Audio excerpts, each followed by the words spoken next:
Please like and subscribe, by the way. In 2014, I left the United States. Not due to any particular ideological problem with the country, but rather to serve a Mormon mission. That's right, the whatever it is currently sitting in front of you was once a super cringe Mormon missionary. And in case you aren't aware, missions are kind of isolating. I've heard that it's changed a bit in the last few years, but back in my day, the only contact you had with family or friends was one day a week to send and receive emails, and the occasional physical letter from home that hopefully had a printed out picture of your fully clothed girlfriend for you to take into the bathroom and not masturbate to.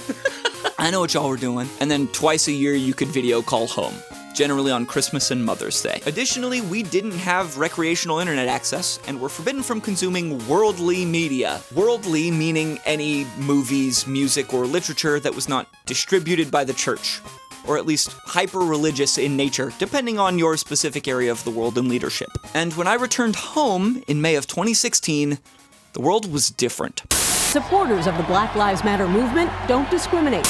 Dragged a child around, it's a closure.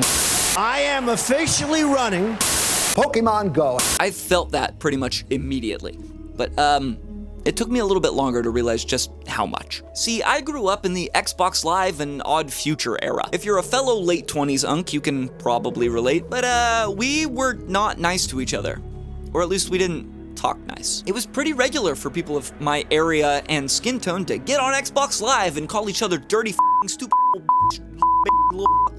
and not bat an eye. In high school, I may have been called the F-slur more than my actual name.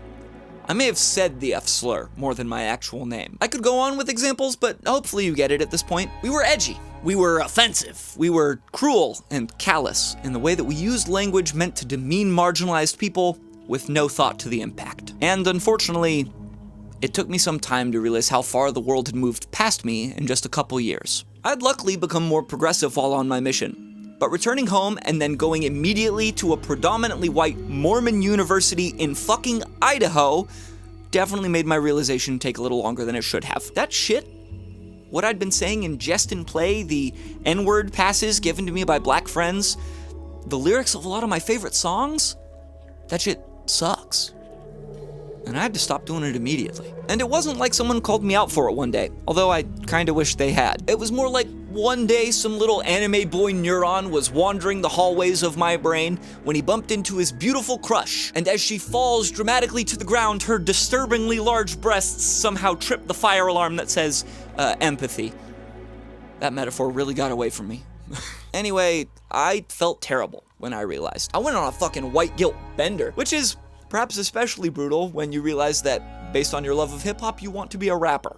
Yikes. Enough about me for the time being. This video isn't only about me, despite the last 10 minutes. What I'm saying is the world has changed a lot since I grew up, and at least in the way that I think the rising generation looks at the marginalized and less fortunate, I think it's gotten better. We could maybe argue about that point a little bit, but I'll come back to that later. When was the last time you turned off a movie, game, or song because it made you uncomfortable? For those who have undergone some sort of trauma, it may have been more recently. And maybe if you're a 60-year-old evangelical Christian, it was more recently for you as well. Because, you know, the devil and everything. But if you don't fall into one of those groups, when was the last time? I'll tell you mine. About a year ago, I was listening to some music that I really loved as a teenager. A song played that I haven't thought about in a very long time. I'm going to attempt to play you a quick snippet.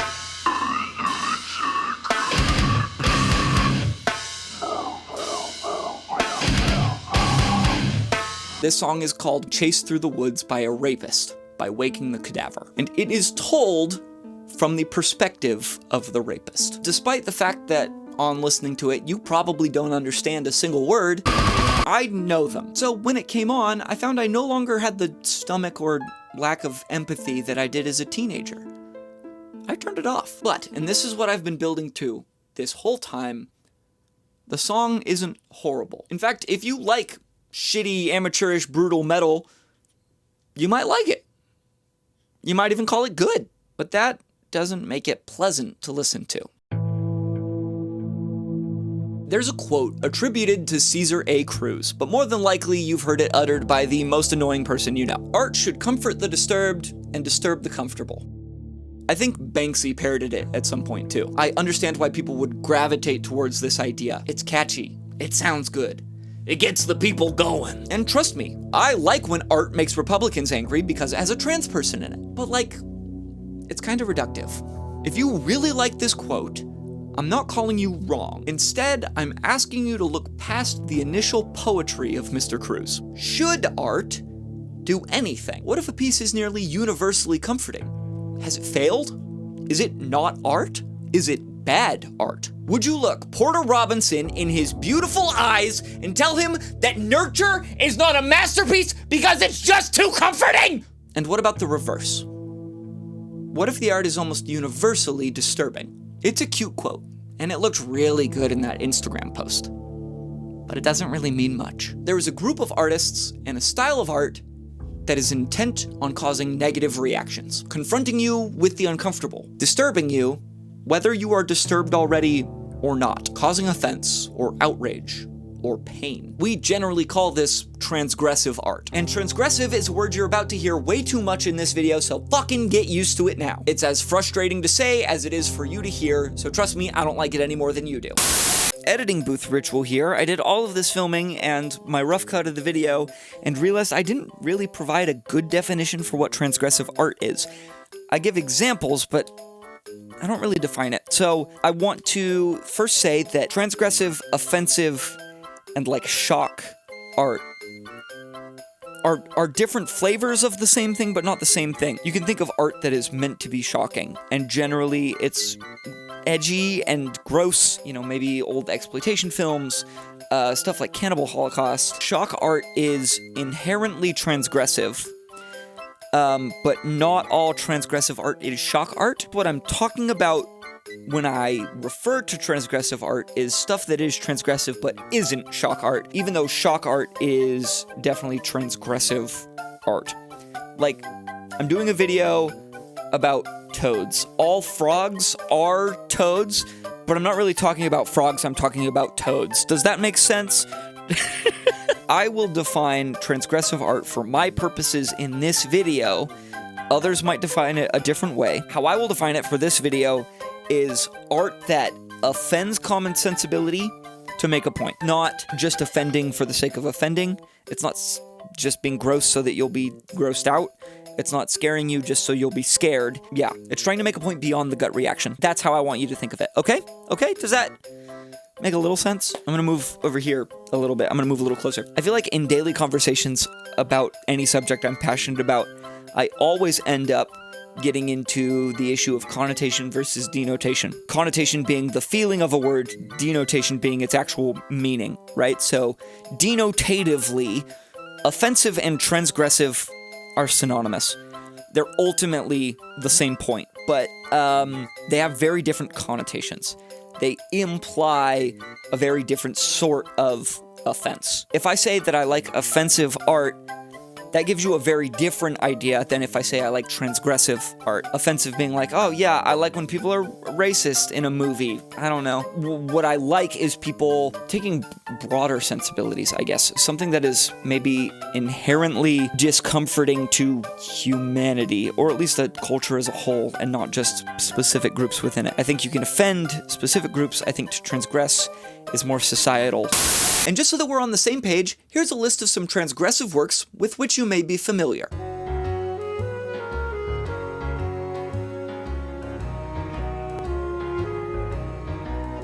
We could dig deeper into these works and look at how their transgression is valuable. And we will. Kinda. The purpose of this video, though, is not to break down the most offensive movie that you shouldn't be allowed to watch, or whatever every YouTube video that you click on is titled. The purpose of this video is to understand the purpose of that art and its value in a more general way. If you speak to cringe contemporary art fans, the pieces that they will list as transgressive are mostly performance art, with good reason. And if you aren't one of the cringe contemporary art fans, I need you to bear with me for just a second. Performance art is one of those things that many people cannot get into. It can seem absurd, cringe, scammy, insincere, and disturbing to those who are unfamiliar with it. And I won't lie, in fact, some of it is scammy and insincere. Unfortunately, a good deal of contemporary art has been used by the ultra-rich as a way of avoiding taxes and laundering money. Would that it were not so, But that doesn't mean that there aren't still brilliant and forward-thinking artists creating in the space. I'm not going to tell you that you need to give enjoying performance art a chance. I fully understand that most will not appreciate it for what it is. Those that would generally manage to find it on their own. If you're one of those people, this small mention of it is probably already enough to pique your interest. And while there are dozens of really fascinating pieces of transgressive work in the performance art space, I'm really only going to highlight one comparably tame piece here. Rainbow is a performance and video piece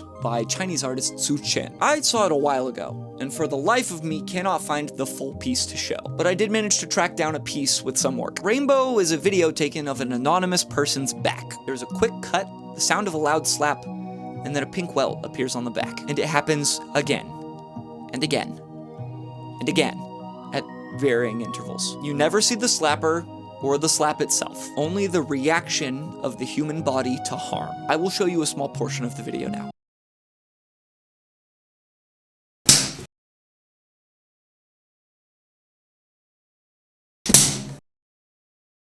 As I said, this piece is comparably tame, but there will still be those that find it disturbing. That is, after all, the point. It's discomforting. Granted, these days you can find ISIS beheadings just by scrolling Instagram reels long enough, but it's still a disturbing thing for someone to do and call art. And performance art is full of these. People painting with a brush lodged inside their body, allowing a crowd to physically and sexually abuse and demean them, committing disgusting acts of self-harm in front of an audience. It's effective, and definitely what most annoying art people will think of. For me, a lot of these pieces that you'll see the most annoying kind of TikTok videos about are kind of the peak of art. Traditional and conservative thinkers and movements are more concerned with the aesthetics of art than its actual meaning and impact. Being confronted with the ugliness, absurdity, and awkwardness of the world is important. Oliver was my first companion on that Mormon mission to the Netherlands that I mentioned earlier. Essentially your partner in a cop sense. And he is a super talented visual artist. He used to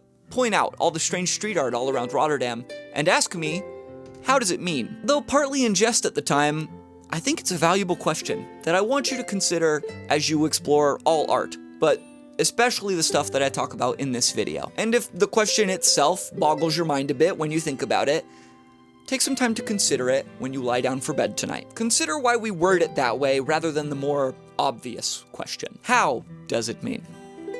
Let it change your perspective, as pedantic as that sounds. To pivot slightly to more popular transgressive art forms, I recently watched the stop-motion mixed media film Mad God. It was actually one of the inspirations behind this video, as I found it utterly transfixing. Perhaps surprisingly, given the topic of this video, it's a movie I totally recommend. It's perhaps transgressive light. The world is dark, unforgiving, macabre, aphotic, every other synonym I can think of. There's intense violence, disturbing though not overly graphic depictions of sexuality, and it does not care about you having a good time. There's next to no dialogue in the film, with only maybe 10 discernible words spoken across its entire runtime. Scenes change rapidly, and the narrative is purposefully abstract and ambiguous. There's a sad and bleak world to discover, and discovering it reveals sad and bleak truths about our own. Watch Mad God. Put your phone in the other room and watch Mad God. It's the only way you'll enjoy it, which these days is pretty transgressive all on its own. I think Mad God hit me as hard as it did in part due to my own sensitivities. I am very squeamish. Body horror and depictions of gore are the quickest way to get my head woozy and have me fainting like a horny Victorian maiden. And stop motion is kind of in the sweet spot of the uncanny valley to almost be more disturbing than real life. Almost.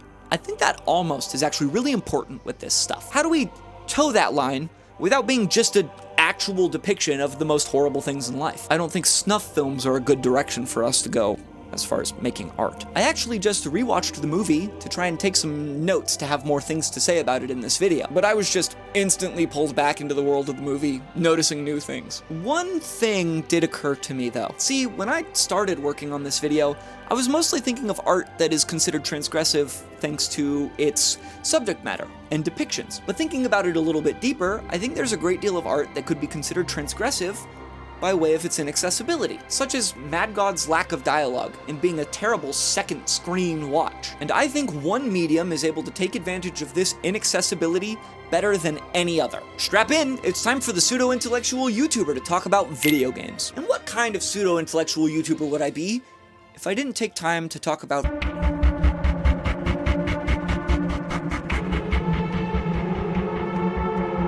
odds are, if you are watching this video, you are familiar with this game. If you aren't, let me fill you in real fast here. Fear and Hunger is an indie RPG with an insane atmosphere, fantastic horror elements, and some really fucking brutal subject matter. You are a person who goes into an infamous dungeon, and look, there are already many incredible YouTube videos about this game. Watch one of these ones if you want to learn more about the plot and subject matter. The game is very compelling in a macabre way. It's an exploration of human depravity, with all of the violence, rape, cannibalism, and the cosmic excuses that we have used to justify and explain, but also condemn all of those things. But in addition to the general offense to common sensibilities, the game is hard. It often feels incredibly unfair. The odds are so stacked against you, it's appalling. And that's where games have an advantage. But I'll get back to that in a second, because one of the themes that touched me most in Fear and Hunger has to do with its most distressing subject matter: sexual violence. Fear and Hunger actually has a toggle in the game which allows you to replace all of the phalluses with pine cones. And there are a lot of dicks in this game. I opted, when recording this footage, to blur it by hand, so that you really got an idea of what we're looking at. These are here in part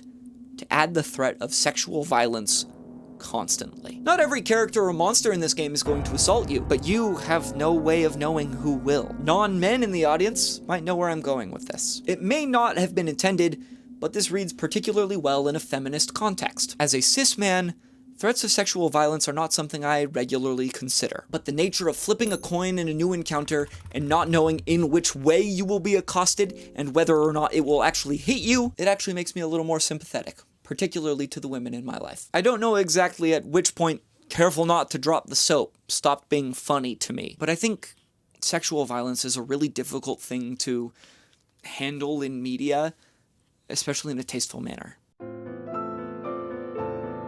I know this is a jarring transition, but there's no easy way to transition out of something so heavy. Take a second, breathe, and let's get back to difficulty and inaccessibility as transgression, as I was talking about before. By being an interactive medium, games can be a really bad time when they need to be. Fear and Hunger, of course, does this incredibly well, but the other smart guy YouTuber video game, Dark Souls, has this transgression at the very core of its gameplay and message.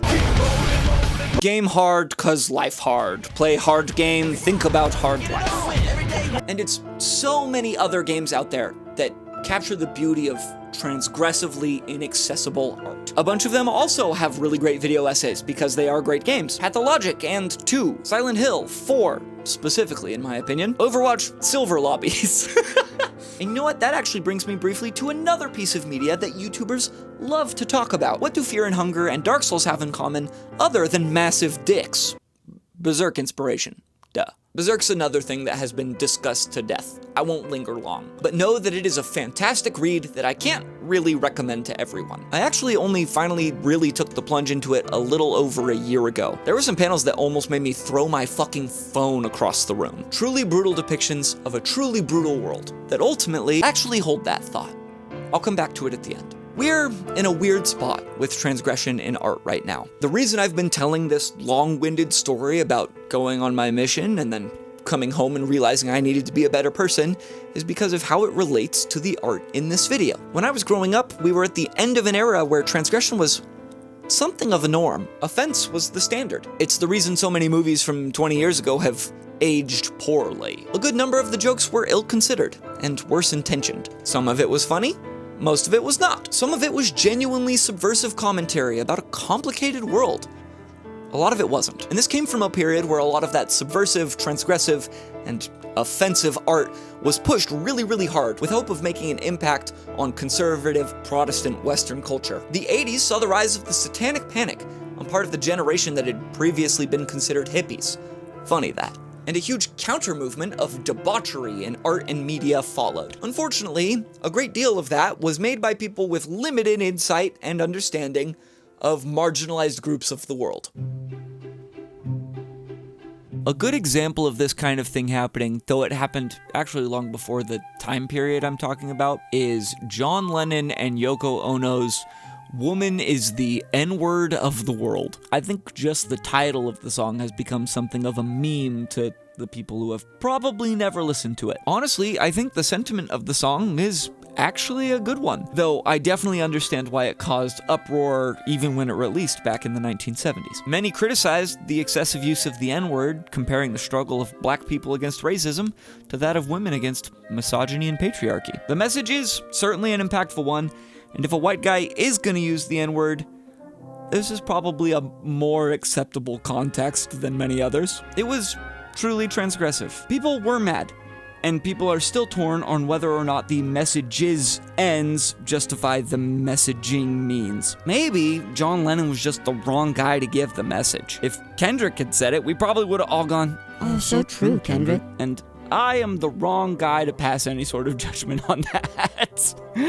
I like the intent, but I understand the offense. And you know what? A good deal of stuff that may have been well-intentioned ended up ignorant and offensive. And the portion of that stuff that ended up trickling into more accessible media was only the ignorant and offensive part. The well-intentioned was kind of gone. And thus, for the better part of 2, maybe even 3 decades, offense was standard, and it was a major part of the era I grew up in. The early internet was rife with offensive-ass shit. We kind of joke about how common racism and sexism are in video game chats today, with like silly Call of Duty speedruns of getting called the N-word in public voice chats. But honestly, 15 years ago, that was kind of the standard. And it wasn't a joke. It was how people talked. It wasn't good by any means, but it is what happened. The white guys at my first job said the N-word regularly and repeatedly, and the black guys at my first job never showed any signs of being offended. It is absolutely possible that they didn't mind. It is also possible that they just did not feel comfortable expressing their issues with it. I can't say. I left to serve a Mormon mission for 2 years with that as my zeitgeist. But I do know that when I touched back down on American soil in 2016, it was different. And everyone was offended! Or at least finally at a spot where they were ready to express it. I can't speak to what happened. I was gone. Perhaps Tumblr effectively reached its horny tendrils into the ethics of the populace. Maybe Trump's candidacy race was a breaking point, and some people just couldn't take it anymore. Maybe the woke mind virus really did start to spread. Whatever it was, society needed to change. And I think while a part of society was working on cleaning up their act, that part of society with which artists generally associate themselves, transgressive art kind of took a backseat. And I think that's perfectly understandable. It wasn't what we needed. I'm going to make a potentially bold claim here. In the past few years, I feel like I've seen transgression with a point kind of come back to art. But I feel to have that be an acceptable part of the artistic landscape necessitates progress. Genuine progress towards being a more accepting and forward-thinking society. If that isn't happening, I think no matter how well-intentioned, transgressive art just ends up punching down. It isn't accomplishing its goal. Kind of refer it back to that Caesar A. Cruz quote, it's furthering the discomfort of the already disturbed. Bo Burnham actually has an interesting quote from around the time of like this big shift in media that I've been talking about happening. During his early days, Bo was pretty well known as a provocative and transgressive comedian and musician. But in an interview a few years back, speaking about political correctness and comedians' complaints about it, which, by the way, is not really a term you hear thrown about anymore because people have picked a new boogeyman. Anyway, I'm gonna play a clip from it. Ignore me. Well, I just think like comics are crybabies, and like give me a break. You get up there and you talk for an hour, and then they have an impulse to be heard too. You know what I mean? This is if it's rock and roll, well, who cares what they think about it? And truly, like political correctness with young people, for me, it's an overcorrection for a serious problem like bigotry and racism. And yeah, they've swung the other way, and yeah, they're a little irony deaf. But I'll take like an irony deaf, tolerant crowd over a racist crowd that really understands the workings of comedy and irony. An overcorrection for a serious problem. That's exactly my feel on the matter. And the cool thing about an overcorrection is that it'll settle eventually. We had to take a break from the irony and the edginess and the transgression because it just wasn't accomplishing its goal. There were people laughing at the jokes and enjoying the art for the wrong reasons. John Lennon may have been a soft little pussy boy who didn't care about God, but did you hear about how he beat his wife and said the N-word a bunch of times in that song? That's a man right there.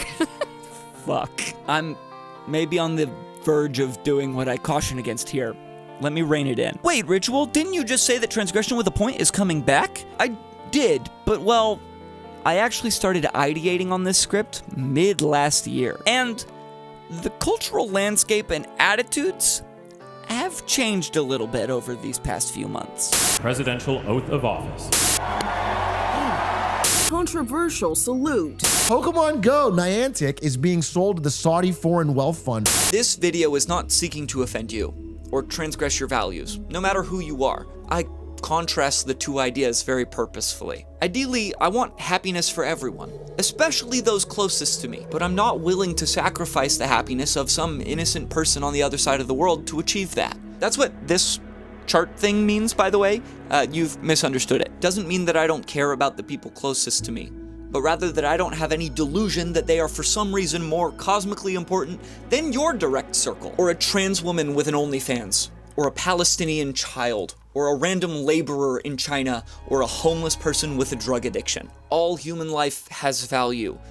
To say Black Lives Matter is not to say that your white one doesn't. If I say that I love waffles, I am not implying that pancakes are inferior or evil. That's a whole new sentence. Maybe what I am saying is that the conversation that needs to be had right now is about waffles, which is why I believe that any art depicting waffles as something of a problem right now, even ironically, probably needs a break. This took something of a turn.